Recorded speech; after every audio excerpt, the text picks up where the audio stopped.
People think a laboratory is just a room with machines.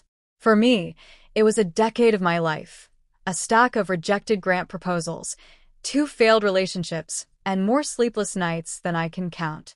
I was 34 when I finally won the federal grant. $1.5 million. Non-renewable, milestone-based, audited down to the paper clips. The kind of grant that could make or break a scientific career. I remember refreshing my email until my hands shook. When the acceptance letter came, I cried on my kitchen floor.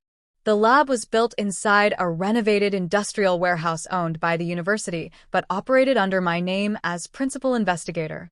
Access-controlled doors. Temperature-regulated rooms. Chemical storage vaults. Cameras everywhere. Every inch designed for safety and compliance. I worked on advanced polymer coatings, materials that could make bridges last longer, medical implants safer, and electronics more durable. It wasn't flashy. No TikTok science. But it mattered. Everyone in my family knew how serious it was. Especially my younger sister, Lila. Lila had always lived in a different universe than me. Where I was spreadsheets and protocols, she was mood boards and champagne tastings. She was engaged to a real estate developer named Marcus, and their wedding had become the family's main character. 6 months before the date, the venue canceled. I remember the phone call. She didn't say hello. "I need a favor," she said. I should have hung up right then. She explained that the historic ballroom they'd booked was being renovated. Insurance issues. Construction delays. She was spiraling. Deposits lost. Guests already invited. Influencers already teasing the event online. Then she said it. "I saw your lab. It's huge. Industrial chic. Concrete floors. High ceilings. It's literally perfect. We could decorate it. Just one night." I laughed because I thought she was joking. She wasn't. I told her no. Calmly. Clearly. Repeatedly. I explained federal compliance. Azarzon. Equipment sensitivity. The fact that one unauthorized event could shut the lab down permanently. She scoffed. "You're exaggerating. It's just a room." I said no again. She hung up on me. That should have been the end of it. It wasn't. 2 weeks later, I was at a conference in Chicago presenting preliminary results.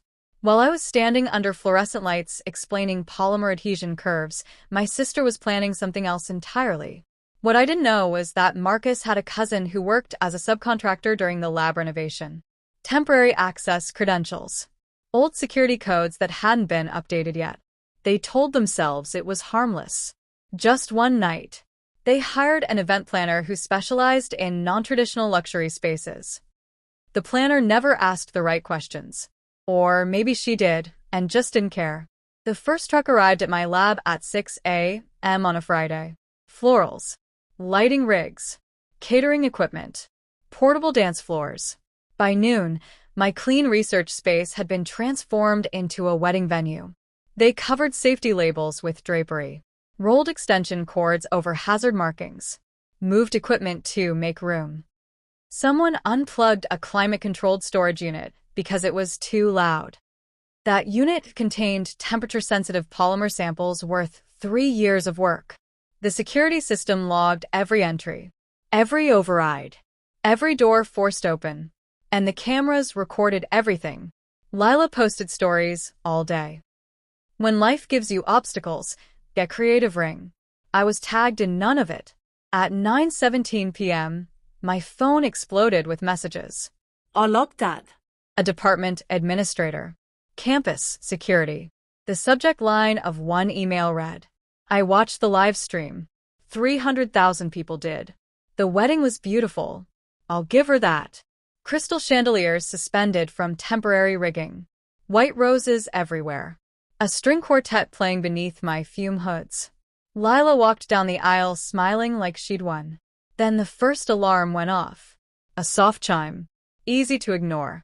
Someone laughed. The second alarm was louder. Marcus leaned toward her and said something. She rolled her eyes. "Relax," she said into the mic. "It's just a building thing." Then the sprinklers activated. Not water. Fire suppressant foam. Designed to neutralize chemical fires. It poured from the ceiling like snow mixed with glue. Guests screamed. Dresses soaked. The dance floor warped instantly. The temperature-controlled unit failed completely. On camera, you can see me, remote feed pulled up, realizing exactly what just died. 3 years. Gone. The foam triggered secondary sensors. Doors locked automatically. Emergency lighting switched to red. And campus police arrived. Lila was still laughing when they cuffed Marcus. She stopped laughing when the federal compliance officer showed up. The university shut the lab down within 48 hours. An investigation followed. Federal auditors, legal teams, insurance adjusters. The damages: destroyed samples, compromised equipment, safety violations, unauthorized access, documented negligence. Total estimated loss: $2.3 million. My grant was suspended. Lila cried in my parents' living room. She said she didn't know. She said she thought I'd forgive her. She said family should come first. The investigators didn't care. The footage went viral. People slowed it down. Analyzed it. Turned it into memes. Science wedding fails. Bride versus federal law. Marcus was charged with trespassing and destruction of federal property. Lila was sued. By the university. By the insurance company. By me. People online wanted fireworks. They wanted screaming matches, courtroom meltdowns, public confrontations. They wanted me to destroy my sister the way she had destroyed my work. That's not how real revenge usually looks. Real revenge is paperwork. It's silence. It's letting people walk confidently toward consequences they don't yet understand. While Lila was busy doing apology tours, crying on couches, posting vague Instagram stories about misunderstandings and toxic work culture, I was sitting in a windowless conference room with 3 lawyers, a compliance officer, and a federal auditor. We didn't talk about feelings. We talked about timestamps, access logs, video angles, signed documents. Every laugh she made into that microphone was preserved in high definition. Every moment she dismissed the alarms. Every time she waved off staff who tried to intervene. There was one clip that sealed everything. At 8:41 p.m., a facilities manager can be seen warning her that the suppression system could activate if environmental thresholds were crossed. She laughed, actually laughed, and said, "If something breaks, my sister will fix it. She always does." That sentence ended her case. The university's insurance company went first. They don't care about family. They don't care about weddings. They care about liability. They sued Lila and Marcus personally. Not the event planner. Not the caterers. Them. Because their names were on the authorization fraud. Marcus tried to negotiate. He offered settlements. He tried to blame subcontractors. He even suggested that the lab shouldn't have been so sensitive. That argument did not land well with federal attorneys. His development license was suspended pending investigation. Then revoked. Project stalled. Investors pulled out. Partners disappeared. Lila lost faster. Brands don't like lawsuits. They don't like headlines that include words like federal property and criminal negligence. Within a month, every partnership quietly vanished. No dramatic announcements. Just emails that said things like, "We've decided to move in a different direction." Her followers noticed. They always do. The comments changed tone. The sympathy dried up. People started asking questions she couldn't delete fast enough. "Didn't your sister warn you? Why was the lab locked? Why are the police in the video?" Meanwhile, my grant review board reconvened. I didn't beg.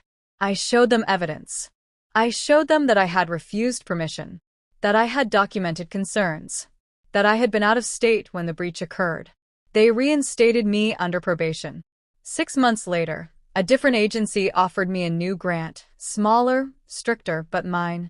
The lab reopened. New locks, new codes, new rules. Lila tried to talk to me one last time. She showed up unannounced, eyes red, voice shaking. She said she never meant to hurt me. She said she didn't understand what the lab meant. She said she thought love would protect her. I believed her. And I still didn't help. Because understanding doesn't erase damage. Love doesn't override law. And family doesn't get immunity from consequences. The last I heard, the wedding dress is sealed in an evidence locker somewhere, stiff with dried suppressant foam. The video still circulates online. Every now and then someone sends it to me. I don't watch it anymore. I don't need to. The system did exactly what it was designed to do. She laughed at the warnings.